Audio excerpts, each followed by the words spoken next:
Como se proteger justamente dessa onda de calor, né, Elis? Jornal da Manhã, agora nós vamos conversar com o médico e também nutrólogo Luiz Ricardo Teixeira. Obrigado por participar conosco aí na programação. Para justamente hoje, sábado, tem muita gente que gosta daquela feijoada, caipirinha. O que é possível adaptar justamente aí o nosso cardápio diante de tanto calor? Bom dia ao senhor. Bom dia, agradecer o convite por estar aqui. E realmente, né, nessas ondas de calor, esses dias muito quentes, a gente tem que tomar alguns cuidados. Por exemplo, em relação também à alimentação, né? O nosso corpo ele vai estar sempre lutando ali para estar tentando manter a sua temperatura corporal controlada, né? E como que ele faz isso? Através das tentativas de resfriamento, transpirando. E quando você, por exemplo, você ainda citou da feijoada, a gente vai fazer uma alimentação muito pesada, o organismo ele vai estar gastando energia para fazer esse tipo de digestão. E isso também vai prejudicar também a tentativa dele de equilibrar e fazer esse controle da temperatura. Então você pode se sentir mais, assim, pode se sentir pior, não se sentir bem ali ao longo do dia devido a esses alimentos mais pesados, né? E é muito importante também sempre lembrar de manter-se bastante hidratado, beber bastante água, porque a grande maioria dos sintomas que a gente tem relacionado ao calor, né, a esses dias quentes, está relacionado à desidratação. Então, quando você transpira muito, você perde água, você perde ali eletrólitos, sais minerais, isso vai fazer com que você se sinta com raciocínio mais lento, com mais falta de energia, né, o humor altera e pode também levar até complicações mais graves, principalmente em idosos e crianças, né, que são as populações ali mais suscetíveis à desidratação. A gente tem que ter uma atenção especial a essas populações aí de maior risco. Doutor, eu e o Kobayashi somos de Terra Quente, interior de São Paulo, Presidente Prudente, ele de Bastos, então a gente sabe o que é o calor no interior, a situação é bem complicada por lá mesmo, e é importante a gente falar quem faz atividade física, né? Até mesmo ao ar livre, nesse calorzão, água, muita gente passa mal, é a pressão que cai. E quais os procedimentos? O senhor mesmo falou, beber muita água, comer, se alimentar bem, Marcelo Matos falou da feijoadinha, mas a gente pode deixar a feijoada nesse caso de lado. Como que funciona, né? Como prevenir para que não passe mal? Porque eu já vi muita gente passando mal no calor lá no interior, em Presidente Prudente, aqui em São Paulo também, e precisando correr para um hospital. Sim, a gente tem que entender que atividade física ela faz bem para a saúde e tudo, mas nos dias quentes a gente tem que ter uma atenção especial, principalmente em qual horário que você vai realizar essa atividade física. Evitar aqueles horários mais quentes, né? Se você for fazer ao ar livre, evitar, né, o pico do sol ali, evitar esses horários que o sol está mais quente. Por quê? Porque o sol mais quente ele vai fazer com que a temperatura do seu corpo aumente mais e a atividade física também ela faz com que a sua atividade, a sua temperatura corporal também fique mais alta. Então, sim, vai ser uma soma ali de fatores e para amenizar isso, evitar o horário de sol mais quente, hidratar bem, porque assim, né, o calor faz com que os vasos sanguíneos eles se dilatem. Então, junta ali aquela vasodilatação dos vasos sanguíneos, né, desidratação, né, a perda do mecanismo regulatório ali da temperatura. E isso tudo pode fazer o paciente ter desmaio, ficar enjoado, né, sentir um cansaço excessivo e chegar a passar mal, às vezes até de parar em um hospital, precisar de uma ajuda médica. Isso é comum acontecer nessa época do ano. Dr. Luiz, agora a pergunta do nosso comentarista Nelson Kobayashi. Dr. Luiz, muito bom dia, um prazer falar com o senhor.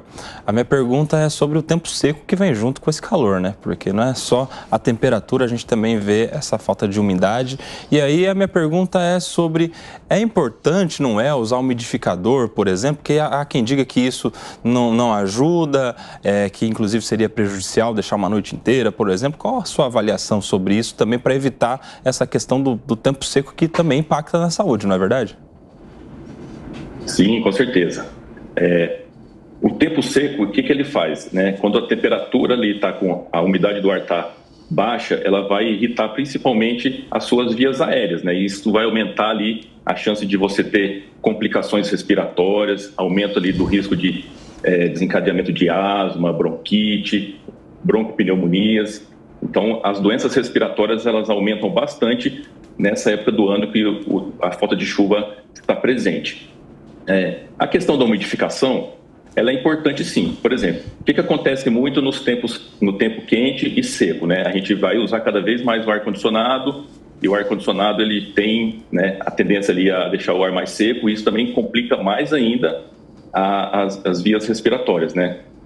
Aumenta a chance ali de ter doenças nas vias respiratórias. E a umidificação, ela é interessante, assim, você pode colocar ali, né, uma bacia de água ali no seu quarto, no seu ambiente de trabalho, ou usar um umidificador, né, desde que ali com uma orientação correta, vai ser benéfico sim. Muito bem, agora, doutor, a gente sabe, né, várias vezes nós temos essa onda de calor, não apenas aqui no Brasil, mas na Europa.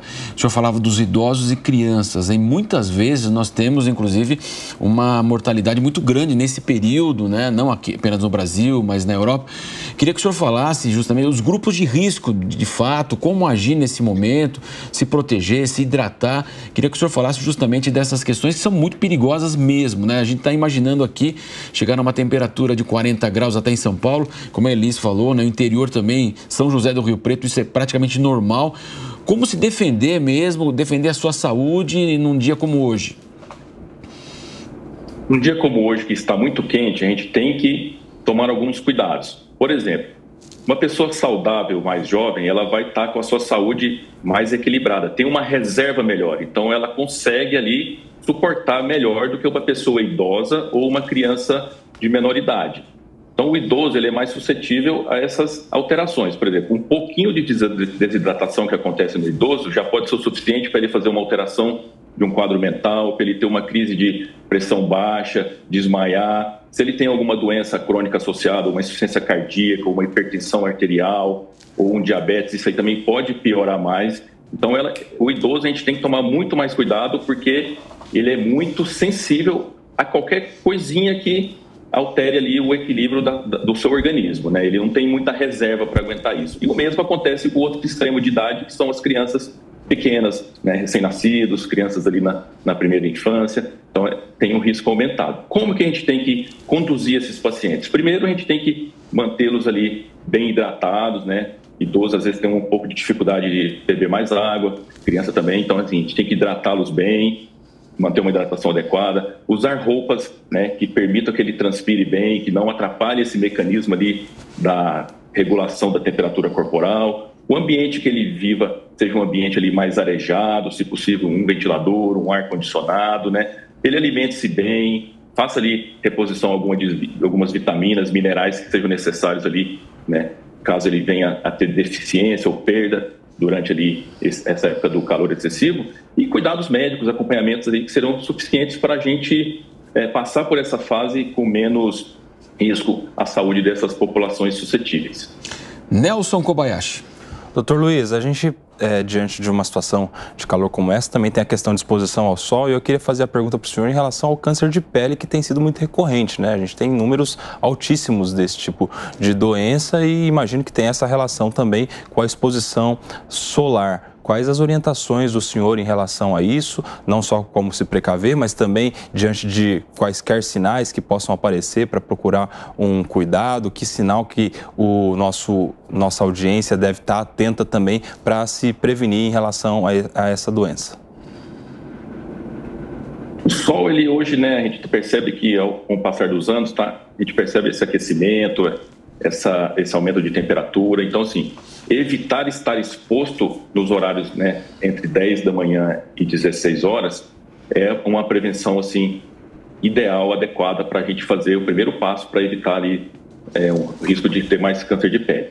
Segundo, usar um protetor solar, né? Hoje a gente recomenda sempre estar passando protetor solar, mesmo que você esteja de roupa, né, fique mais trabalhando em lugar fechado, mas essa exposição que você tem ali no sol, ela pode aumentar o seu risco. E quais seriam os sinais de alerta, né? Percebeu alguma pinta, alguma mancha, alguma alteração na sua pele que você não está achando que está normal, ou uma pinta que cresceu diferente, ou uma coisa que começou a sangrar ou inflamou mais, está com aspecto diferente ali, você precisa ligar o sinal de alerta, né? E procurar um médico especialista aí para estar avaliando e ver se pode ser um surgimento de um câncer de pele ou não. Realmente, assim, o sol é um fator de risco alto para esse câncer de pele e a gente tem que estar sempre de olho, assim, né, em possíveis novas lesões que apareçam aí. Agradecemos então o médico nutrólogo Luiz Ricardo Teixeira conversando conosco aqui na programação da Jovem Pan. Muito obrigado, doutor. Eu que agradeço a oportunidade de estar aqui com vocês. Um excelente final de semana. Para o senhor também.